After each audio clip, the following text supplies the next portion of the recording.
Bismillahirrahmanirrahim. Assalamualaikum warahmatullahi wabarakatuh. Izin memperkenalkan diri, nama saya Siti Rokayah dengan NIM 1901974. Saya perwakilan dari kelompok 2 dan juga akan menjadi moderator dari kelompok 2. Kelompok 2 yang beranggotakan Cut Anissa Syafira Prasetyo dengan NIM 1902841, Herlin Nurliana dengan NIM 1901698, Ilva Minatika dengan NIM 1900131, Sinta Nur Aini dengan NIM 1905839, dan Siti Rokayah dengan NIM 1901974. Kelompok 2 yang akan memaparkan mengenai karakteristik bermain pada anak usia dini. Materi pertama yaitu tentang masa-masa penting anak usia dini yang akan dipaparkan oleh Siti Rokayah. Baik, karakteristik merupakan bagian penting dalam mendidik anak. Salah satunya yaitu melalui kegiatan bermain. Masa-masa penting yang dilalui anak usia dini dalam proses pertumbuhan dan perkembangannya yaitu sebagai berikut. Yang pertama ada masa peka, yaitu masa sensitif anak dalam penerimaan stimulasi dari lingkungan sekitar. Respon anak yang dilakukan yaitu melalui panca indera.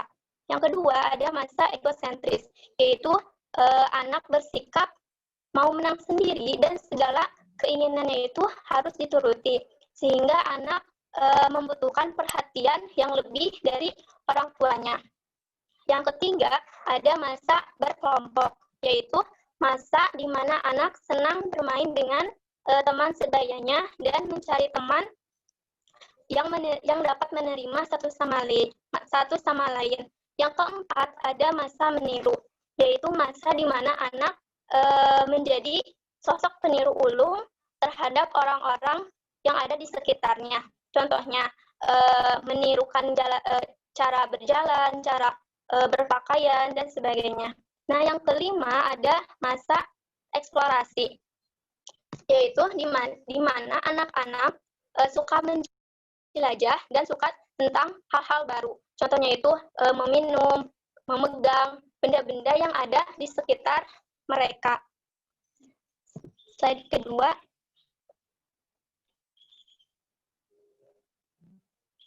Yang kedua yaitu jenis-jenis permainan dan manfaatnya. Yang pertama ada permainan sosial. Manfaatnya sebagai sarana anak untuk berinteraksi dengan orang lain dan anak belajar untuk berkompromi dengan orang lain. Yang kedua ada permainan kognitif. Manfaatnya itu anak bisa menambah pengetahuan, contohnya bisa menambah kosakata baru. Nah, yang ketiga ada permainan fungsional.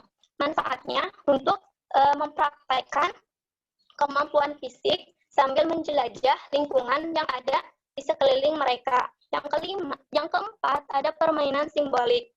Manfaatnya anak secara bebas untuk menunjukkan kemampuan fisik dan juga kekreatifan mereka. Contohnya, anak berpura-pura untuk menjadi seseorang, misalkan seorang guru, seorang dokter, dan sebagainya. Yang kelima ada permainan dengan aturan. Manfaatnya anak belajar untuk lebih bertanggung jawab dan mentaati sebuah aturan. Baik, selanjutnya akan dijelaskan oleh Ilva Minatika. Baik, di sini saya akan melanjutkan slide sebelumnya.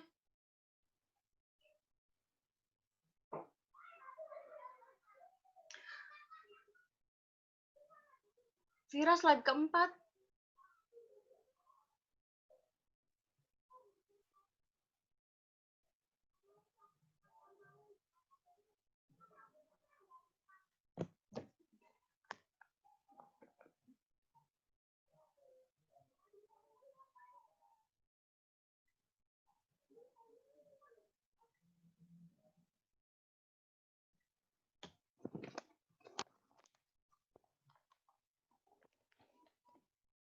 Slide keempat.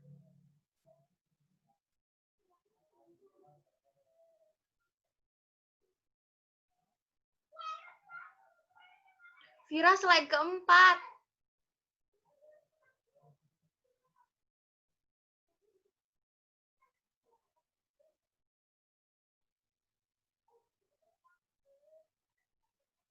Coba dikecilin dulu.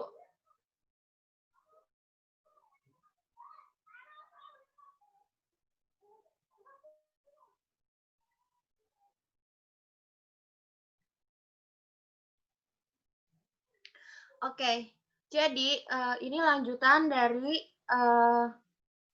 Siti Rokayah. Yang pertama itu ada permainan bebas. Permainan bebas itu terjadi saat anak bermain dalam lingkungan yang berisi materi dan orang yang dapat berinteraksi dengan mereka. Area yang digunakan dalam permainan bebas yaitu area dapur, musik, seni, air, dan pasir.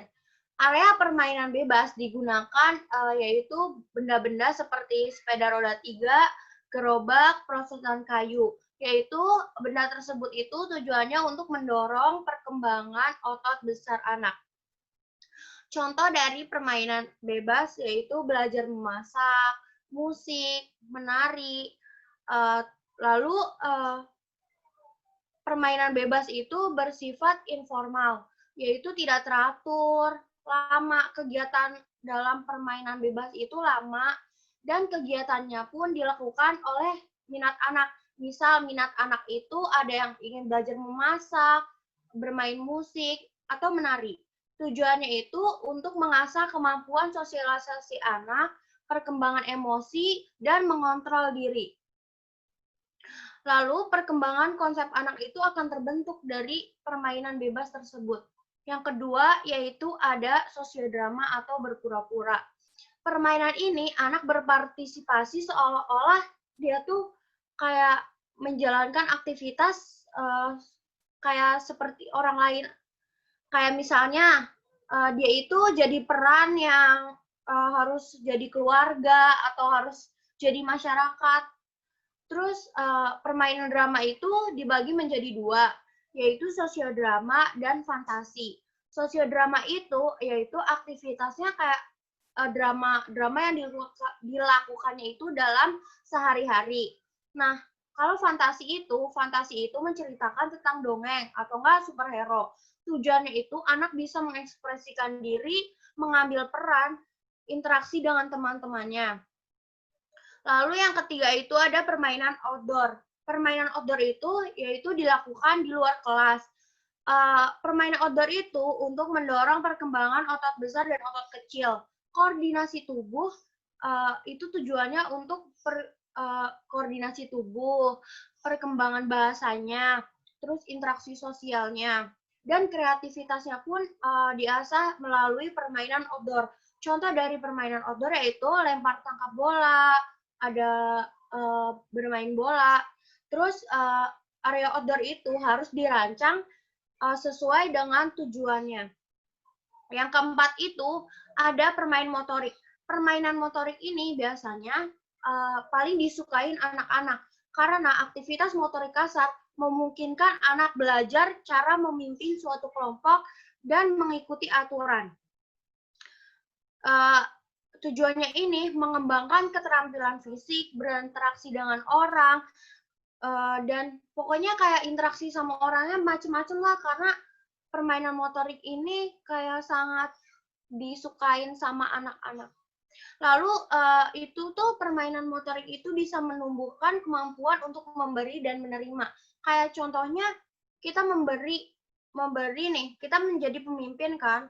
Tujuannya itu anak itu biasanya memimpin suatu kelompok. Nah, itu tuh anak tuh kan memberi, menerima jika anak itu ada yang melakukan kesalahan, lalu mendapat punishment, itu kan dia belajar memberi dan menerima ketika dia salah gitu. Next, Fir.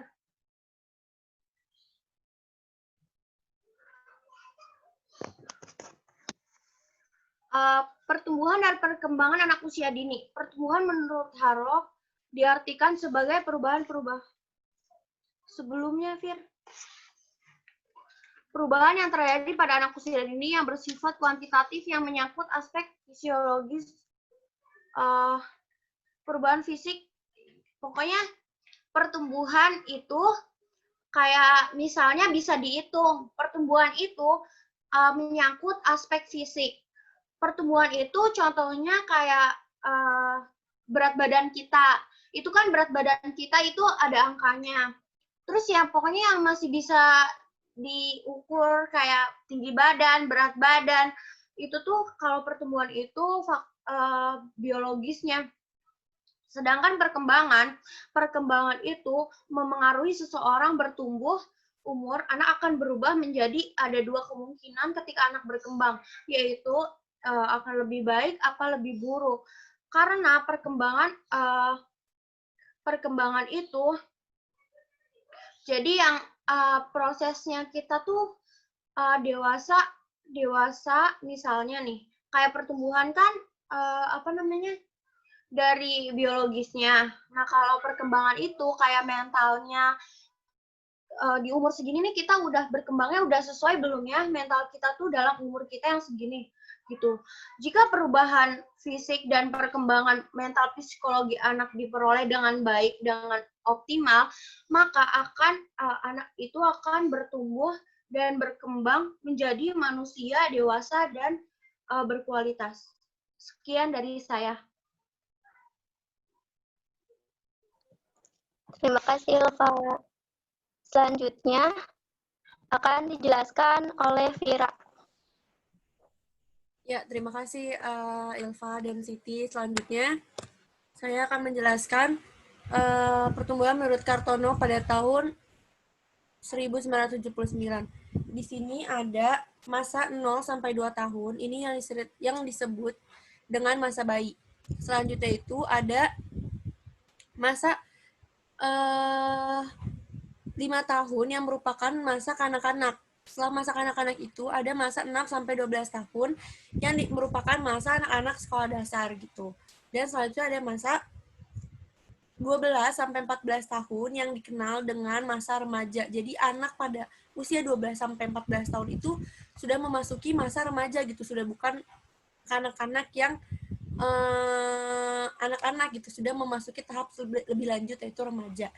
Yang ketiga ada masa pada umur 14 sampai 17 tahun sebagai masa pubertasi awal. Jadi di sini itu anak mengalami pubertas gitu yang dari masa anak-anak banget gitu, yang dari masa kecil ke masa remaja dan mengalami pubertas awal di masa umur 14 sampai 17 tahun. Selanjutnya yaitu ada faktor yang mempengaruhi pertumbuhan anak menurut Newman pada tahun 1987. Yang pertama itu ada faktor sebelum lahir. Faktor sebelum lahir ini itu lebih dikenal dengan masa janin atau masa dalam kandungan gitu. Kita sebagai orang tua, terutama sebagai ibu, kita harus memperhatikan gitu nutrisi, gizi, dan vitamin apa gitu yang dibutuhkan oleh anak dalam janin, dalam kandungan gitu. Jangan sampai anak yang kita kandung, anak yang di dalam kandungan kita itu mengalami kekurangan nutrisi atau kekurangan gizi, karena itu akan berdampak kepada pertumbuhan selanjutnya gitu. Selanjutnya itu ada faktor ketika lahir. Faktor ketika lahir ini, faktor ketika anak sudah dilahirkan. Kita sebagai orang tua harus bisa menjaga dan merawat anak agar pertumbuhan-pertumbuhan selanjutnya itu bisa bertumbuh dan berkembang sempurna gitu. Kita harus menjaga dan membesarkan anak tersebut. Itu ketika lahir. Yang ketiga ada faktor sesudah lahir. Faktor sesudah lahir ini itu balik lagi ke faktor sebelum lahir dan faktor ketika lahir. Kita sebagai orang tua harus benar-benar memastikan gitu, dari anak masih di dalam kandungan, masih berbentuk janin gitu di dalam kandungan, kita benar-benar harus sudah memperhatikan anak tersebut. Kita harus benar-benar bertanggung jawab kepada anak tersebut, bertanggung jawab kayak memenuhi kebutuhan nutrisi, gizi, dan seperti nutrisi dan gizinya itu sudah harus kita siapkan gitu dari pas masih di dalam kandungan. Karena ketika sudah lahir, anak itu harus lebih harus lebih diperhatikan lagi gitu. Jangan sampai nanti ketika masih sebelum lahir itu anak-anak sudah mengalami kekurangan gizi, kekurangan nutrisi yang akan menyebabkan faktor bawaan lahir ketika sudah lahir gitu. Kayak misalkan contohnya kelainan, mungkin kekurangan gizi karena pada faktor sebelum lahirnya tuh anaknya kekurangan gizi, jadi sesudah lahir anaknya kekurangan gizi atau selaput otak gitu-gitu. Jangan sampai anak mengalami kekurangan dari faktor sebelum lahirnya seperti itu. Yang keempat ada faktor psikologis. Faktor psikologis ini contohnya seperti misalkan seorang anak yang dibesarkan oleh kedua orang tuanya bersamaan, yang tinggal bersama kedua orang tuanya dengan seorang anak yang tinggal di panti asuhan. Itu pasti seorang anak akan mengalami emosi dan kepekaannya itu berbeda gitu, karena seorang anak yang dirawat dan orang tuanya secara bersamaan gitu, secara langsung dirawat langsung, itu akan mengalami yang namanya kepekaan tersendiri, yang emosinya tuh mungkin lebih stabil karena mendapatkan kasih sayang dan perhatian penuh gitu, perhatian full dari orang tuanya, karena beda ya, karena akan beda gitu kasih sayang orang tua kepada kita atau kasih sayang orang lain kepada kita gitu. Jadi anak yang dirawat oleh kedua orang tuanya dengan anak yang dirawat oleh misalkan dititipkan di panti asuhan itu akan berbeda gitu, mendapat kasih sayang dan perhatiannya. Jadi emosi dan kepekaannya itu akan berbeda juga gitu terhadap pertumbuhan dan perkembangan di kehidupan selanjutnya gitu. Selanjutnya akan dilanjutkan oleh Herlin Nurliana. Baik, terima kasih Cut Anissa telah memaparkan slide sebelumnya. Lanjut aja. Jadi di slide selanjutnya itu ada faktor yang mempengaruhi perkembangan anak. Kemudian ada faktor perkembangan awal, itu ada faktor lingkungan. Faktor lingkungan itu menjadi topik utama sebagai pertumbuhan anak. Di faktor lingkungan itu akan anak dapat mempengaruhi atau melihat situasi di lingkungannya dengan cara mencontohkan atau melakukan kegiatan di lingkungan. Kemudian di lingkungan itu menjadi faktor utama kita sebagai calon pendidik ataupun orang tua untuk proses perkembangan anaknya. Kemudian ada faktor emosi. Di faktor emosi itu kita lebih berdominan kepada tingkah laku anak. Contohnya, misalkan orang tua mendidik anaknya dengan penuh kasih sayang, tanggung jawab, akan tetapi si anak ingin memenuhi kebutuhannya gitu dengan cara, contohnya ia ingin membeli sepeda gitu, sepeda lipat ataupun apapun. Kemudian orang tuanya tidak memenuhi kebutuhan si anak karena ada sesuatu hal yang penting untuk diutamakan gitu, seperti pendidikannya ataupun hal-hal lain. Nah, terapan yang didapatkan dari anak tersebut akan memicu terjadinya emosi atau gejolak amarah gitu kepada orang tuanya. Dengan contoh seperti ini, Mama, aku ingin punya mobil-mobilan hari ini juga. Akan tetapi orang tuanya menjelaskan kepada anaknya, nah, mohon maaf, Mama ada keperluan penting buat kamu sendiri, seperti membeli susu ataupun memenuhi pendidikannya. Itu akan terjadi gejolak antara kemauan anak dengan dengan adanya penjelasan dengan orang tua. Kemudian yang ketiga itu ada metode mendidik anak. Jadi kita balik lagi kepada metode orang tua dalam menstimulusi anaknya. Jadi di sini kan kita tidak sama porsinya, baik orang tua orang tua satu ataupun orang tua pihak kedua. Jadi kita lebih melihat dari metode pendidikan anak tersebut dari orang tuanya, bagaimana orang tua menstimulusi anaknya menjadi kepribadian yang lebih baik ataupun terpenuhi fase-fase perkembangannya.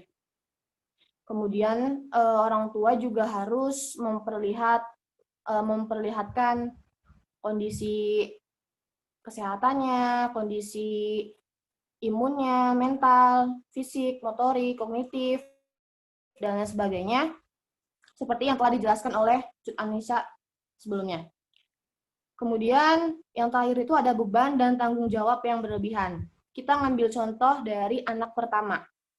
Kebanyakan anak pertama itu memiliki beban atau permasalahan yang cukup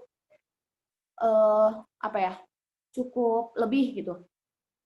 Dengan catatan anak pertama itu harus menjadi contoh yang terbaik untuk adik-adiknya. Dan kita balik lagi kepada metode mendidik orang tua, mendidik anaknya melalui orang tua. Kemudian orang tuanya itu lebih menstimulasi anaknya supaya ketika berkembang dan menjadi kepribadian yang lebih baik, otomatis anak tersebut dapat menerima dari lingkungan sekitar dengan adanya bekal dari orang tuanya itu sendiri. Kemudian slide selanjutnya, Vira. Kemudian yang terakhir ada faktor keluarga di masa anak-anak. Ini menjadi poin utama kita sebagai calon pendidik dan kita sebagai calon seorang ibu. Sebelumnya sudah dijelaskan bahwasannya faktor emosi, faktor lingkungan, metode mendidik, serta beban dalam mengasah kemampuannya, dan yang terakhir ada faktor keluarga. Jadi di faktor keluarga itu, anak yang tumbuh dan berkembang di tengah-tengah keluarga baik akan berbeda dengan anak yang tumbuh berkembang di tengah keluarga yang cerai. Anak yang tumbuh di keluarga baik akan menjadi anak yang baik, sedangkan anak yang tumbuh di keluarga cerai akan menjadi anak yang penuh cemas, tidak mudah percaya, dan sedikit takut. Mungkin saya intikan bahwasanya anak yang tumbuh berkembang di tengah-tengah keluarga yang baik akan mendapatkan kasih sayang yang lebih, kemudian orang tuanya mampu menstimulasi anaknya dengan baik, dan kebutuhan-kebutuhan lainnya dapat terpenuhi dengan adanya keutuhan keluarga. Itu menjadi poin utama kita sebagai calon pendidik. Agar suatu saat nanti perkembangan anak itu tidak akan terjadi tidak akan menjadi hal yang tidak diharapkan baik dari orang tua ataupun calon pendidik. Karena di sini poin utamanya itu keluarga. Jika kita memiliki keluarga yang erat, yang utuh, yang kuat, serta kasih sayang yang penuh, otomatis fase-fase perkembangan dan pertumbuhan anak itu dapat terpenuhi dengan sendirinya. Itu poin utama. Kemudian yang kedua, keluarga, anak yang tumbuh di keluarga kurang baik atau tidak memiliki keeratan yang utuh akan menjadi kepribadian anak yang tadi seperti dijelaskan bahwasannya anak itu akan mengalami cemas ataupun anak itu tidak memiliki arah tujuan, dia mau kemana, dan dia juga mendapat informasi dari pihak luar ataupun dari neneknya, kakeknya, dan lain sebagainya. Dan kita harus difokuskan kepada keluarganya masing-masing. Jika keluarganya sudah terpenuhi, kasih sayang, dan lain sebagainya, otomatis anak tersebut dapat berkembang dengan baik dan menjadi kepribadian yang lebih baik lagi. Mungkin terima kasih. Dilanjutkan Cut Anissa. Selanjutnya akan dijelaskan oleh Sinta. Terima kasih, Herlin. Sebelumnya, ini. Bismillahirrahmanirrahim. Saya di sini akan menjelaskan mengenai faktor-faktor penghambat perkembangan. Nah, yang pertama ada gizi buruk. Nah, salah satu dampak dari gizi buruk adalah daya tahan tubuh anak menjadi lemah dan nutrisi dalam tubuh anak terganggu, sehingga anak akan gampang sakit, lemas, dan lesu. Nah, yang kedua ada cacat tubuh. Karena dalam sistem tubuhnya ada yang terganggu, sehingga itu dapat menghambat perkembangan anak. Yang ketiga, ada tidak ada kesempatan untuk belajar. Nah, jika anak tidak diberikan kesempatan untuk belajar, kurang mendapatkan stimulus, itu dapat menghambat perkembangan anak. Yang keempat, tidak adanya bimbingan dalam belajar. Nah, kurang bimbingan dari orang tua ataupun guru itu dapat menghambat perkembangan anak. Yang kelima, ada kurangnya dukungan dan motivasi. Nah, jika di dalam diri anak tidak ada motivasi untuk belajar atau kemauan untuk belajar atau kurangnya motivasi dari orang tua, dari guru, itu pun dapat menghambat perkembangan anak. Nah, yang terakhir ada rasa takut dan minder. Nah, ini pun dapat berdampak pada perkembangan anak. Karena anak takut mencoba suatu hal yang baru atau minder, ini pun berpengaruh terhadap perkembangan anak. Nah, selanjutnya.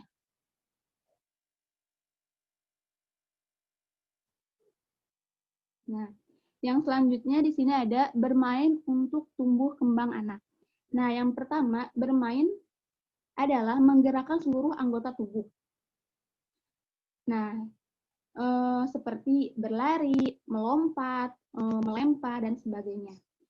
Secara natural itu dapat menyehatkan tubuh anak karena menggerakkan seluruh anggota tubuh. Karena pada hakikatnya bergerak adalah untuk menguatkan persendian dan otot-otot anak. Jadi dari kegiatan bermain ini anak akan tumbuh sehat.